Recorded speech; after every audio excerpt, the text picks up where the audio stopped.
Ya, assalamualaikum buat teman-teman semua. Hari ini saya bikinin tip buat teman-teman yang mau mudik pakai Air-Racking ya. Kebetulan saya juga ini insya Allah rencananya mau mudik ya.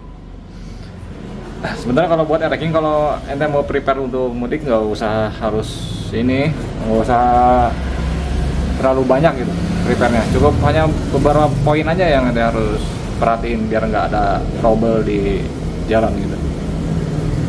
Yang pertama nih ya teman-teman ya, sebelum ente lu siapin semua, pastiin bagian mesin bawahnya bagus. Bagian bawah mesin, dalam artian tuh kayak bearing kruk as, stang seher, terutama bearing kruk asnya. Kalau stang seher mah ketak kalau bunyi, selama di gasnya masih hilang, gas aja terus. Ya kalau bearing kruk as hati-hati, soalnya kalau bearing kruk as, kalau misalnya trouble di jalan, meruluk banget, nggak ada ampun. Jadi pastiin dulu nanti bagian mesin bawahnya bagus gitu. Cara cek singkat gitu ya, ada masalah apa enggak di bagian mesin bawah. Ini magnet buka, tarik nih, tariknya ke sini nih, tarik keluar sama tarik ke dalam. Kalau di sininya oblak, dak, udah dipastiin itu mesin bawahnya nggak sehat, pasti nggak enak mesin motornya, pasti geter, pasti udah nggak bakal enak deh. Kalau kayak ente ngalamin kayak gitu, pas mau mudik ngecek mesin bawah goyang di gininya, kesini ya. Tarik ke sini sama dorong ke sana. Kalau ada spasi begitu, mending batalin mudiknya. Apalagi kalau misalnya ente mudiknya jauh gitu. Yang ada nanti takutnya malah berabai kemana-mana. Karena kayak gitu kan banyak sebabnya. Pertama bisa dari rumah lahar, kedua dari bearing kerukas, ketiga dari batang kerukas yang aus bisa. Dan itu kalau lama-lama dibiarin, kalau misalnya fatal gitu ya. Yang dihajar rumah ininya biasanya, rumah bearingnya. Nah, rumah bearingnya kan nyambungnya ke crankcase. Kalau ya kanan mah bisa cari copotannya, yang kiri kan rada repot. Ya kalau hanya sekedar longgar sih nggak masalah. Cuman kadang kalau sama pelornya sampai ada hancur, meruluk, jadi rusak semua crankcase-nya. Jadi kalau itu ngadepin mesin bawahnya udah gitu, batalin mudiknya. Jadi mending nggak usah. Jadi yang pertama tetap pastiin mesin bawahnya sehat. Cek singkatnya begitu. Tarik aja ini ya. Kalau ditarik diem tapi ada suara tak, udah gas aja itu mah nggak masalah. 2 tak wajar, Air-Racking berisik. Yang penting kalau mesin ya, kalau misalnya lagi langsam berisik nih, tak digas sama lo, buat hilang suaranya, nggak apa-apa itu namanya clearin. Clearinnya udah besar gitu, nggak masalah. Kecuali lagi langsam berisik, digas makin berisik, nah itu nggak ada yang nggak bener, itu ada yang nggak beres. Yang kedua nih ya teman-teman, masalah pengapian, terutama pengapian bagian bawah nih, bagian sini. Ini contohnya kayak gini nih, magnet nih. Kalau misalnya ente punya budget ya, hindarin mudik pakai magnet kayak gini. Ini magnet pelingan yang kemarin bikin konten itu nyoba. Ini magnetnya orang ini rusak. Coba dikeling ulang model kalinya kayak model repeat gini, model baru. Taunya kuat. Keterusan sampai sekarang. Cuman nanti kalau mau mudik mah saya ganti pakai magnet asli, soalnya kalau ini ya takutnya apes gitu di jalan, lepas copot telinganya, motornya jadi berisik banget suaranya, jadi tek-tekan. Spool sama pulser kalau ente pakai yang custom, pastiin bagus ya modifikasinya, itu tahan lama. Kan beda bro, kalau misalnya mudik gitu kan motor dipakai gitu ya, kalau misalnya lu ada trouble di bagian spool sama bagian pulser gitu, yang customan gitu kan, kalau mau ngebenerinnya rada repot. Kenapa repot? Lu harus buka bak, lu harus buka magnet, lu harus bawa buka tracker, lu harus bawa solder.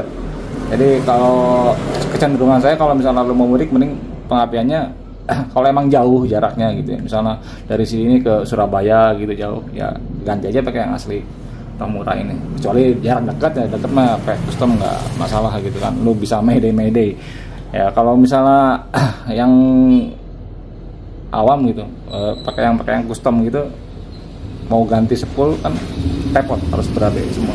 Jadi pastiin spool sama pengapiannya pokoknya sehat aja.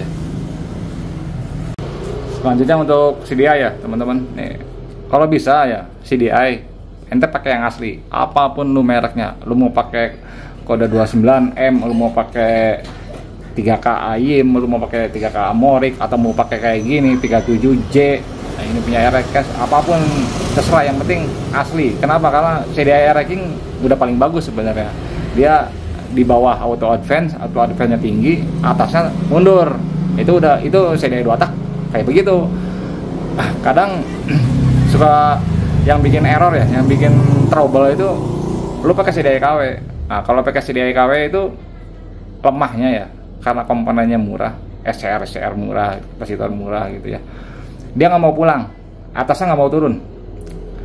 Maksudnya nggak mau turun, misalnya lagi idle 20, lu sampai putaran tinggi 20 aja terus. Ya itu yang bikin motor lu bolong seharusnya. Beda kalau yang ori. Nih kalau yang ori ini kayak 37J ini mirip-mirip dengan 29M selang biru. Ini kurvanya tinggi, tapi tingginya di putaran bawah, berangkatnya tinggi. Ini berangkatnya bisa sampai 30. Idle nih. Idle 20, digas sedikit, tak naik dia langsung ke 30. Tapi makin digas makin turun. Puncaknya kalau nggak salah puncaknya 8 nih.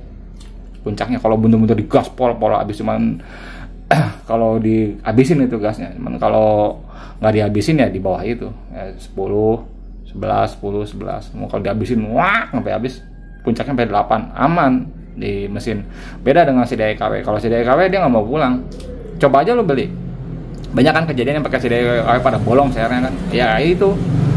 Kalau timing ya bro, kalau timing pengapian saya udah pernah bilang, dia nggak pernah lihat spuyer lu segede apa, dia nggak pernah lihat lu kompresi lu serendah apa. Artinya gini, lu mau pakai spuyer lu gede, meskipun segede lubang semut atau kompresi lu dibikin rendah banget ya, tetap aja bisa bolong seharusnya. Kenapa? Karena yang masalah timingnya. Jadi nggak timing api mah nggak kena lampun. Kalau lu terlalu maju di 2 tak ya, bubar mesinnya. Jadi hati-hati, usahain CDI-nya ente pakai yang original. Apalagi kalau lu mainnya trek panjang. Contoh Pantura. Kan gue mudik lewat Pantura tuh. Dari Cikampek tuh sampai Pemanukan lurus terus sering speedway. Kalau CDI lu nggak mau pulang, atasnya dijamin rontok, bolong sayarnya pasti. Meskipun lu udah setel boros, tetap aja bisa bolong sayarnya. Karena yang masalah apinya nggak mau pulang, apinya nggak mau turun. Ya, selanjutnya untuk bagian blok ya teman-teman, bagian blok head atau segala macam kompresi. Kalau blok portingan boleh pakai mudik nggak? Boleh banget blok portingan. Apa kalau ente mau mudik, lu harus pakai blok standar? Nggak usah. Kalau misalnya lu motor lu harian porting ya, mau mudik pakai aja bloknya. Bahkan gue sendiri ogah banget gue mudiknya ke Pantura pakai blok standar, ngantuk di jalan.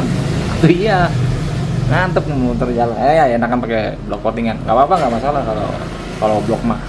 Kalau mau bersihin blok nih, ya ente misalnya mau mudik, mau bersihin blok nggak usah diangkat semua, bro.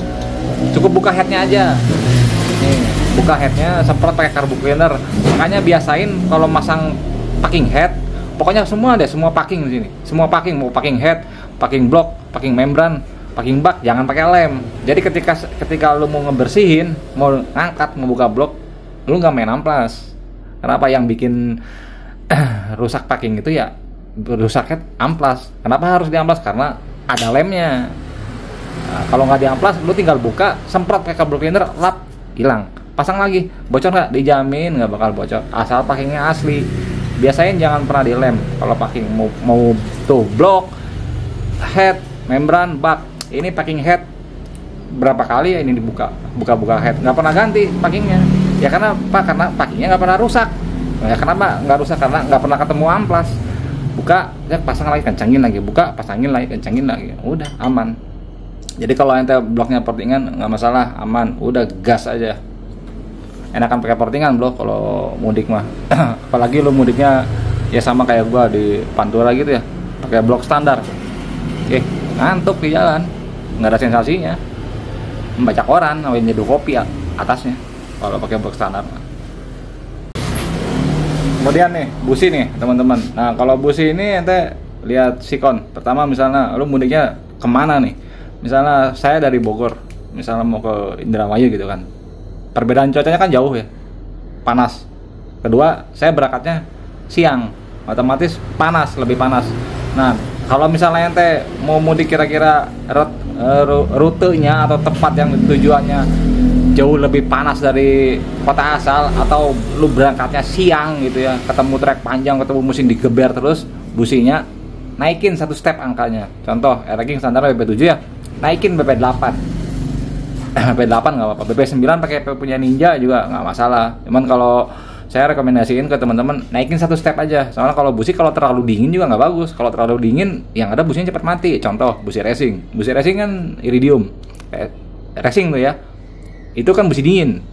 Motor lu nggak pernah ngebut, motor lu nggak pernah panas, mati, cepat mati businya. Umurnya paling nggak lama. Makanya jangan terlalu dingin. Busi terlalu panas nggak bagus, terlalu dingin juga nggak bagus. Jadi cari ya tengah-tengahnya. Ya, sekarang naikinnya satu step angkanya. Ini kan udah V7, gua mau mudik ke Indramayu gitu sama lewat Pantura karena cuacanya panas. Ya naikin satu step, berangkatnya siang, tadinya BP7 naik ke BP8. Kemudian nih membran nih teman-teman nih, kalau misalnya teman-teman pakai membran original air racking kan lidahnya ini ya seng ya, jangan terlalu berat settingannya ya. Terus jangan fokus ke bunyi kalau nyetel membran, fokusnya ke yang penting vakum membran. Bunyi mah nomor 17 bro, membran nggak bunyi nggak apa-apa, yang penting vakum. Daripada membran bunyi tapi nggak vakum, malah kagak enak motornya. Jadi pastiin setelan membrannya jangan terlalu berat. Ente beli gih membran ori baru air racking pada 345 atau yang RX 4X8, lidah membrannya nggak ada yang berat, setelannya enteng semua. Kalau misalnya lidah membran berat ya di air racking nih, air racking ketemu lidah membrannya pakai lidah yang asli ya, setelannya berat ditambah setelan karbunya kering, udah pasti yang dihajar ininya nih. Ini cepat rompal si karet ininya nih, cepat anjlok. Kan sering itu air racking suka pada anjlok ya. Ya itu biasanya setelannya terlalu berat, setelan terlalu berat sama settingan terlalu kering. Biasanya kalau setelan terlalu berat bunyi dia, bloknya kikik gitu. Suara ada suaranya. Lain hal kalau lu pakai lidah membran fiber. Kalau lidah membran fiber, contoh ini pakai fiber lidahnya. Lu mau tekuk seberat apa juga bebas kalau fiber. Nah, kenapa? Soalnya nggak akan ini beratnya nggak akan lama. Gua setel sekarang nih berat, gua setel berat. Ini paling sampai Bekasi udah berubah, udah enteng lagi. Lemahnya gitu doang kalau pakai membran fiber. Beda dengan membran racking lidah ori ya. Kalau lidah ori itu setelannya awet. Misalnya lu setel di sini berat, sampai Surabaya tetap berat lidahnya, nggak akan berubah. Karena dia bahannya plat. Tapi kalau fiber, gua tekuk abis sekarang berat sampai bunyi ini suara membrannya, gua bawa ke Bekasi hilang suaranya, udah enteng, udah ampiang lagi, udah berubah lagi. Cuman kalau lidah fiber keuntungannya gitu doang, hentakan ke karetnya nih lebih lunak, jadi bisa bikin si membran lebih awet. Terus kalau misalnya pecah di jalan, dia resiko untuk rusak mesinnya nggak terlalu besar. Beda dengan ini kan keseng, rompal, jatuh aja, masuk ke dalam, resiko bikin baretnya besar. Kemudian untuk yang pakai membran KW ya teman-teman. Nah kalau untuk membran KW nih ada kan nih kayak gini, ini kan KW nih, ini harga 50 ribuan nih membran KW. Membran KW diganti karena membran AW gitu ya. Yang awam nih biasanya, banyak yang awam nih beli membran KW, terus biar lebih enak diganti lidahnya pakai yang asli. Itu salah besar bro. Kenapa tuh? Lu lihat tuh, kalau membran KW itu karetnya nggak penuh tuh. Tuh lihat, kagak beda kan. Kalau yang full air racking, yang ori kan penuh tuh karetnya sampai ke pinggir sampai ke sini ya. Kalau yang KW itu nggak penuh. Nah ketika lu ganti pakai lidah ori, tuh si lidahnya nih, ininya nih ketemu dengan ini. Ngerti nggak tuh? Ini malah jadi blunder. Lama-lama ini bisa pecah ini si lidahnya, karena diadu nih si seng sama ini diadu, tak. Jadi nggak kena karet semua tuh kan tuh pinggirnya tuh. Jadi kalau misalnya ente yang mending mudik pakai membran KW, saran saya lidahnya gantinya pakai fiber. Nah nanti ganti pakai fiber kan bisa digunting. Nah guntingnya dipasin aja pinggir-pinggirnya. Kalau pakai fiber dia lebih lunak. Jangan pakai lidah ori, itu salah besar malah kalau membran KW diganti pakai lidah ori. Kemudian untuk setting ya. Nah ini nih yang nentuin ente lancar apa enggak mudik ya. Terutama ente kalau ketemu kondisi yang ekstrim di sini nih di karburator. Karena sebagus apapun lu mesin ya, sebagus apapun lu setup mesin, kalau lu error di sini, ini ngasih efeknya langsung ke mesin, bisa bikin trouble. Nih. Untuk penyesuaian di karbu, lu rasa-rasa aja sekarang motornya. Sekarang motor dirasanya buat sebelum mudik udah nyaman, maksudnya udah enak dong. Kalau misalnya ngerasa udah enak, terus lu mau mudik, seperti tadi saya bilang, lihat sikonnya. Kalau misalnya emang trek panjang, apa segala berangkatnya panas, cuaca panas, ketemu sering macet-macetan, nggak ada salahnya lu naikin pilotnya aja, nggak usah main jet. Karena buat dinginin mesin itu kuncinya adanya di pilot, bukan di main. Kalau main kan motor ngejerit, gitu. Kalau buat dinginin mesin gitu ya, di pilot, karena rata-rata lu pasti buka gas kan jarang banget buka gaspol gitu kalau macet, kalau mudik gitu kan mungkin ketemu macet segala macam. Nah, pilot tuh kuncinya tuh. Soalnya kalau misalnya pilot nggak terlalu irit pas ketemu macet gitu ya, atau pas lu habis buka gas tinggi turun gas, pilotnya kecil, overheat mesinnya biasanya. Naikin pilotnya 1 step. Kalau perlu aja, kalau misalnya dirasa motornya terlalu kering, 1 step, misalnya contohnya air racing standarnya karbonnya 22,5. Lu motor lu semua serba standar 22,5, naikin tuh 1 step pilotnya 2,5. Cuman kalau dirasa sekarang kayak ini nih motornya setelannya emang saya udah basah ya, jadi saya nggak usah ngotak-ngatik, paling mainin dari ini doang, setelan angin atau dari setelan pelampung. Nah, teman-teman juga bisa misalnya nggak mau ganti spoiler, setel aja anginnya, kurangin 1/4 atau kurangin setengah, atau mainin pelampungnya, pelampung ya kasih aja 19 juga udah bikin motor agak basah di putaran bawahnya. Nih kuncinya di sini nih, di setting. Pokoknya jangan terlalu irit, aja. Kalau terlalu irit bisa ngejim, bisa overheat. Kemudian setting gear nih teman-teman.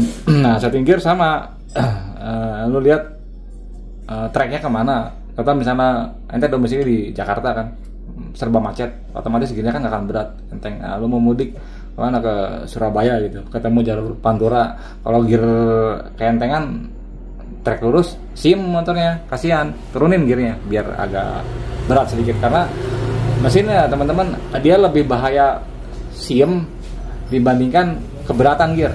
Sim ngerti nggak? Sim tuh susah saya jelasinnya. Kalau anak-anak malam ya, anak-anak yang biasa suka nyeting motor itu nyebutnya sim. Jadi misalnya mesin udah terlalu ngejerit tapi belum finish gitu, udah habis gear, tenaganya masih ada tapi giginya udah habis. Nah, itu sim tuh namanya. Nah, itu lebih berbahaya ke mesin dibandingkan mesin keberatan gear. Kalau keberatan gear mesinnya nggak akan teriak, paling ngambang doang. Jadi giginya terlalu berat tapi tenaganya nggak ada, ngambang. Beda dengan tenaganya masih ada tapi giginya habis, ngejerit. Itu lebih bahaya ke mesin. Nggak ada salahnya lu beratin gearnya. Ya bisa turun 1 atau turun 2 mata, atau atur dari mata rantai. Kayak ini contohnya nih, ini kan gearnya. Ini saya nggak akan ganti gear karena udah sedikit agak berat. Gear depan 15, belakangnya 31, ring 18, 15 31, ring 18. Kalau ring 17, 15 29 ini. Ini udah cukup berat ini segini. Saya nggak akan ngutak-atik gitu kan. Gearnya paling nambah mata rantai doang kalau emang mau dibikin mulur. Cuman kalau berangkatnya boncengan berdua nggak usah. Emang kalau sendiri mungkin biar nggak terlalu siem gitu. Mundur enggak sih, kayaknya nggak bakal sim ini 15 31 soalnya ring 18. Udah cukup berat gearnya. Jadi setting ulang gearnya kalau perlu, lihat sikonnya aja. Kemudian nih setelan pompa oli. Nah, untuk oli samping perlu diborosin nggak? Nih saya udah bilang beberapa kali ya, oli samping itu kalau bisa ya ke teman-teman jangan diborosin, tapi kualitasnya dibagusin. Nah, untuk nanti kedepannya saya nggak akan diborosin, malah kan ini mah nggak ada kabelnya bro. Kan saya udah bikin ya videonya tentang oli samping. Kalau ente pakai oli samping yang bagus, lu nggak butuh oli banyak, sedikit aja. Contohnya kayak gini. Ini olinya kan bagus.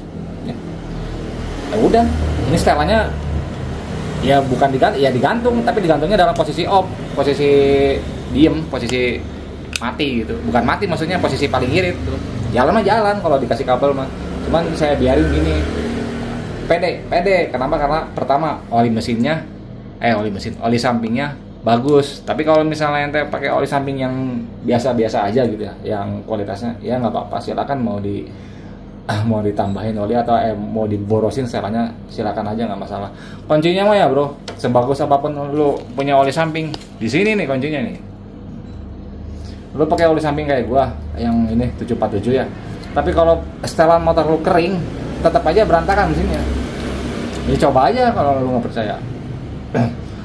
Ini motor selama ini aman pakai oli samping 727, setelannya paling irit ya, bahkan dilepas kabel pompanya, tapi nggak pernah ada gejala ngejim, nggak pernah ada gejala overheat. Kenapa? Karena spoilernya nggak dibikin irit. Maksudnya spoilernya disetting ulang. Ini pilotnya 37,5, main jetnya 190, blok portingan OS0 standar. Spoilernya segitu, jadi motor sedikit agak basah, aman sampai sekarang, nggak pernah ada kendala, nggak pernah ada masalah. Lain hal kalau misalnya lu kayak gini blok portingan ya tapasan sepuyarnya dicekek, misalnya pilotnya dikasih standar 25, main jetan 150, di open ngejim masih motornya. Jadi tetap kuncinya di sini, di setting spuyer. Pesan saya ya buat teman-teman, kalau oli samping jangan diborosin, kualitasnya dibagusin. Lebih enak nyetingnya, pertama lebih enak nyetingnya, kedua dia lebih irit. Emang mahalnya di awal doang, mahalnya pas pertama kali lu beli doang, tapi selanjutnya insya Allah lebih irit karena kebutuhannya cuma sedikit. Jadi harusnya sebulan lu ngisi 3 botol gitu ya, kalau sering dipakai. Kalau pakai oli racing lu paling bisa sampai 2 bulan tuh sebotol karena setelahnya irit. Ya, itu lagi nih ya teman-teman nih. Ini buat teman-teman yang perhatiin kalau habis ngorter ya, habis ngorter mau dipakai mudik, karena setup yang tadi saya jelasin, kalau misalnya ente ada masalah dengan quarter, terutama di clearingnya bermasalah, clearingnya terlalu rapat aja, itu motor ada resiko ngejim. Kalau clearingnya standarnya pabrik, kalau misalnya lu lihat di buku katalog 0,03. Ente kalau mau beli katalognya ntar saya kasih linknya. Itu untuk katalog ranking RK ya, RK atau RKS tahun tua. Kalau tahun tua gitu kan kualitas bloknya kan seri Y ya, E1 pistolnya kan masih build up Jepang 0,035. Nah kalau untuk YP itu clearingnya 0,04. Ente kalau misalnya pakai clearing sempit ya, hati-hati. Misalnya lu pakai clearing 0 blok seri Y karena YP gitu, karena pengen ngejar suara adem, clearnya dibikin rapat 0,03 misalnya, dibikin lebih rapat gitu. Hati-hati tuh dengan clearing rapat, karena kalau clearing mah ya teman-teman ya, itu nggak ada obatnya beneran. Kalau udah clearing maksudnya nggak ada obatnya, lu mau pakai oli samping sebagus apapun, seboros apapun oli sampingnya, main jet spuyer segede apapun juga, kalau clearingnya terlalu rapat pasti ngejim. Udah nggak ada obatnya gitu mah kalau clearing mah, soalnya pistonnya kan muai, pasti muai kan si piston. Jadi perhatiin kalau ente habis quarter di clearingnya. Oke, segitu ya teman-teman ya untuk setup mudik ya, nggak usah terlalu berlebihan. Cuman tadi saya jelasin yang inti-intinya aja. Teman-teman mau nambahin silakan tambahin aja di kolom komentar. Terima kasih teman-teman atas waktunya.